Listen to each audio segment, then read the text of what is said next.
यदा यदा हि धर्मस्य ग्लानिर्भवति भारत अभ्युत्थानम् अधर्मस्य तदात्मानं सृजामि। जब जब धरती पर पाप बढ़ता है, धर्म की हानि होती है, तब तब मैं आता। ये तो आप सब जानते हैं, किंतु क्या आपने कभी सोचा है कि क्यों मैं इस धरा का जीव बनकर ही अवतरित होता, क्यों मैं मनुष्य के रूप में आपके बीच में रहता हूं? आज बताता हूं। संसार में पाप और पुण्य संतुलन में चलते हैं, किंतु जब पाप सीमा से आगे बढ़ जाता है, मुझे आना ही होता है। कारण ये है कि आप मुझे भुला देते। चौकिए मन, मैं आप ही में बसता हूं। बस आप स्वयं के भीतर बसे परमात्मा को भूलने लगते हैं। इसलिए मुझे आना पड़ता है आपको ये बताने कि सारी शक्ति आप में ही समाहित है। पर आप क्या करते हैं? मेरा सम्मान है, मुझे पूछते, मुझसे शक्ति मांगने लगते, भांति भांति की इच्छाएं मेरे सामने रखते। मुझे आपकी श्रद्धा से कोई आपत्ति नहीं है। मुझे आपत्ति है उस भाव से जो आपको दुर्बल बनाता है। परमात्मा में श्रद्धा रखिए, किंतु स्वयं की आत्मा पर भी विश्वास कीजिए, क्योंकि इस संसार में ऐसा कुछ भी नहीं है जो आप नहीं कर सकते। हर नर में नारायण बसते हैं और हर नारी में लक्ष्मी। तो पहचानिए अपने भीतर के नारायण को और बदल दीजिए इस समय के चक्र। मुझे प्रसन्नता होगी कि मेरे अवतार लेने का वास्तविक प्रयोजन आपको समझ है। तो शंका त्याग कर शंकर बन जाइए, अन्यथा कंकड़ के समान रहना हो। राधे राधे। जब मैया खीर बनाती है तब वो हमें बहुत भाती है, क्यों?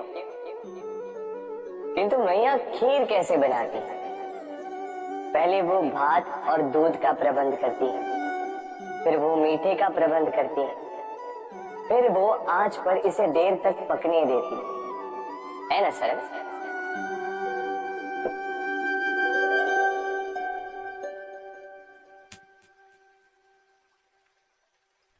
इतना भी सरल नहीं। इस जीवन में आनंद की खीर चखने का भी यही तरीका है, किंतु इसमें समय बहुत लगता है। शुद्ध श्वेत दूध जैसे भावों में, कभी न टूटने वाले संबंधों में प्रेम की मिठास मिलाकर जब प्रयास और परिश्रम की आंच पर देर तक पकाया जाता है, तब बनती है आनंद रूपी खीर।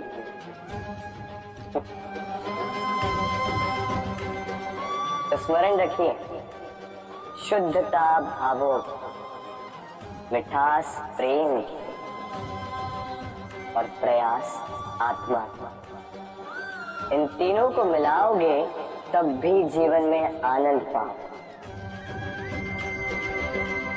राधे राधे। प्रतिदिन सूर्य उगने के साथ ही जाग उठती हैं कुछ कहानियां, कुछ संघर्ष, कुछ इच्छाएं, कुछ यात्राएं।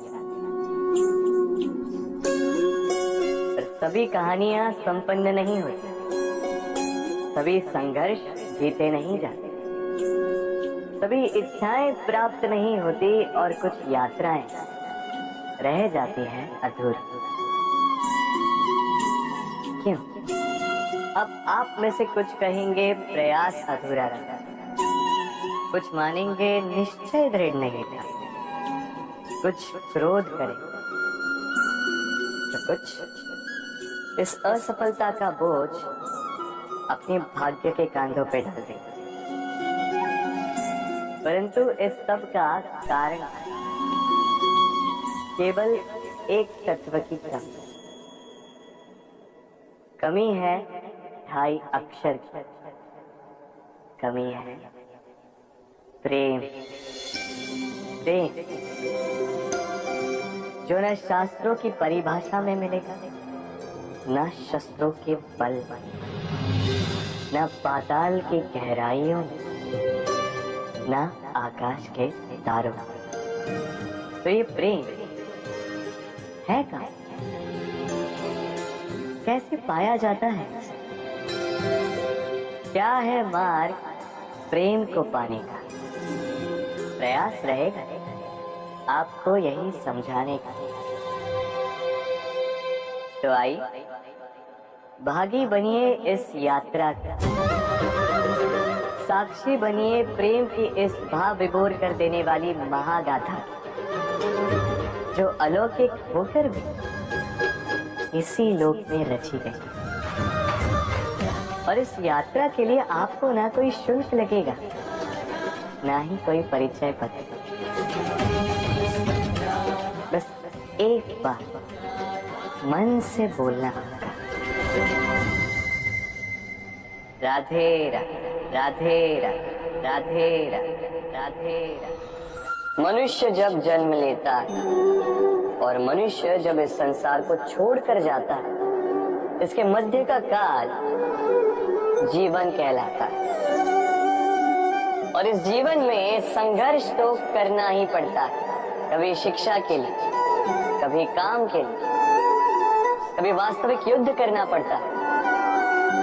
किंतु इस संघर्ष का सामना करने के लिए प्रकृति ने हमें एक और गुण भी भेजा है, प्रयास। कभी किसी छोटे बालक को देखा, न कुछ बोल पाता है, न कुछ समझ पाता, किंतु अपने घुटनों के बल पर समस्त आंगन नापने का प्रयास करता है।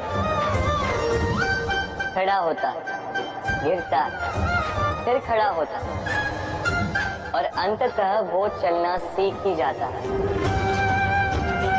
क्योंकि वो अपने मन से नहीं हारता। जीवन में युद्ध क्षेत्र कई आएंगे, कभी कभी हार का सामना भी करना होगा, किंतु हारता केवल वो जो मन से हार जाता है। इसलिए कहते हैं युद्ध रणभूमि से पहले मन भूमि में लड़े जाते हैं। मैदान में हारने वालों को कई अवसर मिलते हैं, किंतु मन से हारने वालों को नहीं। राधे राधे। जब से मनुष्य का जन्म हुआ है जान पहचान का। और आज के युग में तो व्यक्ति का मूल्यांकन ही इस बात से किया जाता है कि इसकी पहचान किससे है, इसकी पहचान कहाँ तक है। क्यों? आपके आसपास भी ऐसे कई लोग होंगे जो पहचान की बल पर आपका काम बना लेते हैं। ऐसे कई लोग होंगे जो पहचान से काम पा लेंगे, धन अर्जित कर लेंगे। किंतु आप तनिक सोचिए, क्या ये ठीक है? पहचान से मिला काम आपके साथ तब तक रहेगा जब तक आपके उनसे मधुर संबंध हो, संबंधों में खटास आई और काम निकल गया हाथ से। तो अब क्या किया जाए? इसका उत्तर है काम। अपना काम पूरे मन से करें, अपना काम निश्चय से करें, क्योंकि पहचान से मिला काम अधिक समय तक नहीं टिकेगा, किंतु काम से मिली पहचान युगों युगों तक टिकेगी। राधे राधे। हम मनुष्य साथ रहते हैं, आनंद पीड़ा मिलजुल कर बांटते हैं, समय पड़ने पर सहायता देते हैं, सहायता लेते भी हैं। किंतु क्या सदा सहायता लेना उचित है? अब आप में से कुछ कहेंगे बिल्कुल उचित है, इसमें बुरा ही क्या है? मनुष्य ही तो मनुष्य के काम आएगा। बिल्कुल उचित कहा आपने, किंतु सदा के लिए सहायता लेना उचित नहीं है। कारण, यदि बात बात पर सहायता लेने का अभ्यास हो गया तो आप स्वयं दुर्बल होते जाएंगे। स्वयं का एक मार्ग बनाना छोड़ आप बात बात पर दूसरों से सहायता मांगे। दूसरी बात, सहायता के साथ जुड़ा आता है उपकार का भार। तो जिससे सहायता ली है उसके समक्ष झुककर रहना होगा। इसीलिए संकट में भी सोच विचार करके सहायता लेना, क्योंकि संकट तो कुछ दिनों पश्चात निकल जाए, किंतु उस उपकार के ऋण का भार जीवन भर आप पर रहेगा। राधे राधे। लोग सदैव मुझसे ये प्रश्न करते रहते हैं कि मित्रता का मतलब क्या है, इस प्रेम का मतलब क्या है, और मैं बस मुस्कुराता हूं, क्योंकि ये तो ऐसा प्रश्न हुआ जैसे कोई पूछे कि अनर्थ का अर्थ क्या है। अब जब अनर्थ हो ही गया तो उसका अर्थ क्या? उसी प्रकार वो मित्रता क्या जिसमें आपका कोई मतलब, वो प्रेम क्या जिसमें आपका कोई स्वार्थ। ये दो भाव ऐसे हैं जिसमें आपको कुछ चाहिए नहीं होता, बस देना होता है। आपका समय, आपकी भावनाएं, आपका सुख कुछ मांगने के लिए करोगे तो वो मित्रता कैसे? कुछ पाने के लिए करोगे तो वो प्रेम कैसे? वैसे भी देखा जाए तो जो प्रेम करते हैं उन्हें कुछ पाने की आवश्यकता ही नहीं, और जिसके पास 2.5 अक्षर वाला ये प्रेम शब्द हो, उसके पास तो इस संसार का सबसे बड़ा कोश। तो आप इस कोश को बढ़ाइए और मेरे साथ कहिए राधे राधे। हमारे पास अक्सर बहुत लोग आते हैं, कुछ को हम समय देते हैं, कुछ का हम तिरस्कार करते हैं, किंतु तिरस्कार कभी नहीं करना चाहिए। किसी व्यक्ति के आपके पास आने के 3 मुख्य कारण होते हैं: भाव, अभाव और प्रभाव। यदि कोई आपके पास प्रेम भाव से आए तो उसे प्रेम दे, सम्मान दे। यदि कोई आपके पास अभाव में आए तो उसकी आवश्यकता समझे और जितना हो सके स्वयं से उसकी सहायता करें। और यदि कोई आपके पास प्रभाव के कारण आए तो भी उसे समुचित सम्मान दे। स्वयं को भाग्यशाली समझे कि कोई आपके प्रभाव में, किंतु तिरस्कार कभी नहीं। तिरस्कार जन्म देता है कुंठा को, और कुंठा किसी को भी आपका शत्रु बना देती। इसीलिए मित्र बनाएं, आनंद लें और मेरे साथ कहें राधे राधे।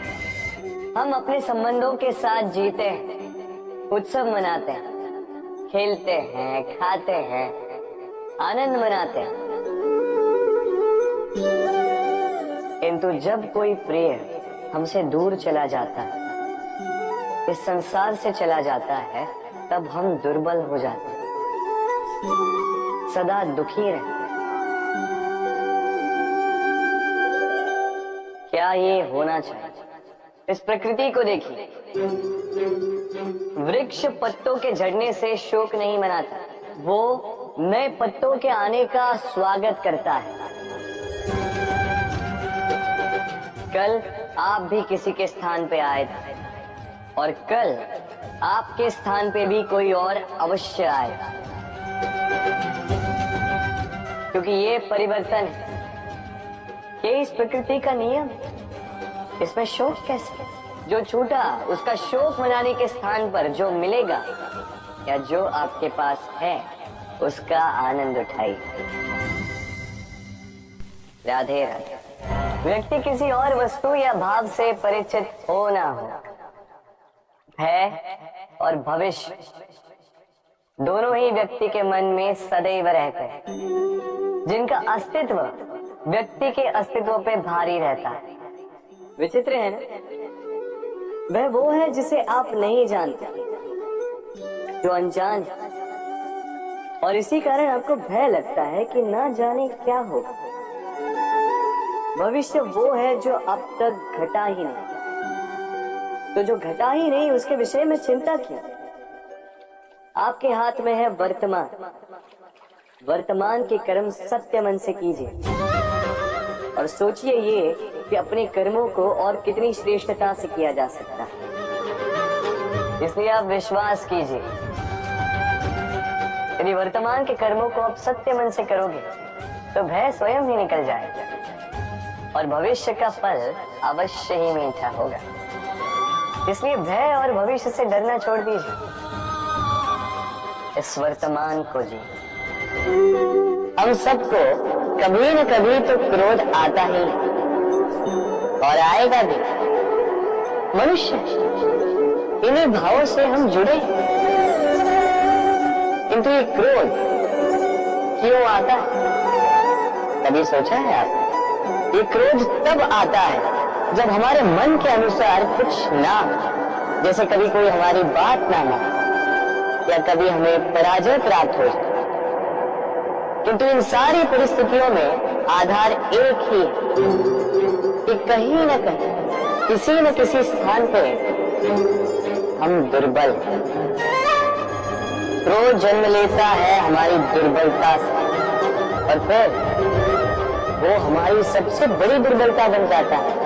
यदि क्रोध को वश में न रखा जाए तो भ्रम जन्म लेता है। यदि भ्रम को वश में न रखा जाए तो विवेक व्याग्र होने लगता है और यदि व्याग्रता को वश में न किया जाए तो व्यक्ति का तर्क ही नष्ट हो जाता है, सोचने समझने की शक्ति शून्य हो जाती है और फिर उस व्यक्ति का पतन हो जाता है। इसलिए अपने क्रोध पर वश रखें और अपने मन को शांत होने के लिए करें। राधे राधे। अक्सर आपके बड़े बूढ़ों ने आपसे कहा होगा कि ये संसार दुख का मूल और ईश्वर भक्ति उस दोष से दूर जाने का मार्ग है। किंतु सोचिए, यदि ये संसार दुख का सागर होता तो क्या नियति आपको यहाँ पर जन्म लेने देती? क्या ईश्वर यहाँ पर अवतार लेते? जब समस्याओं पर हमारा वश नहीं चलता, हम आरोप लगाते हैं इस संसार पर। यहाँ के लोगों सोचते हैं कि काश मैं यहाँ पे आया ही ना। एक किसान बंजर धरती पर जाता है और अपने परिश्रम से उसे लहलहाते खेत में परिवर्तित करता है। एक दर्जी जिसके पास एक सामान्य सा वस्त्र आता है, अपने परिश्रम से उसे एक सुंदर वेश में परिवर्तित कर देता है। आप भी परिश्रम कीजिए। ये महत्वपूर्ण नहीं है कि आप किस संसार में आए, ये महत्वपूर्ण नहीं है कि आप यहाँ कैसे आए। यदि कुछ महत्वपूर्ण है तो वो ये है कि जब आप गए तब आप इस संसार को कैसा छोड़कर गए। तो ये सोचकर जिए कि जो किसी के लिए नर्क है उसे किसी का स्वर्ग बना के निकलोगे तो आपका जीवन और आपका संसार दोनों धन्य हो जाएंगे। राधे राधे।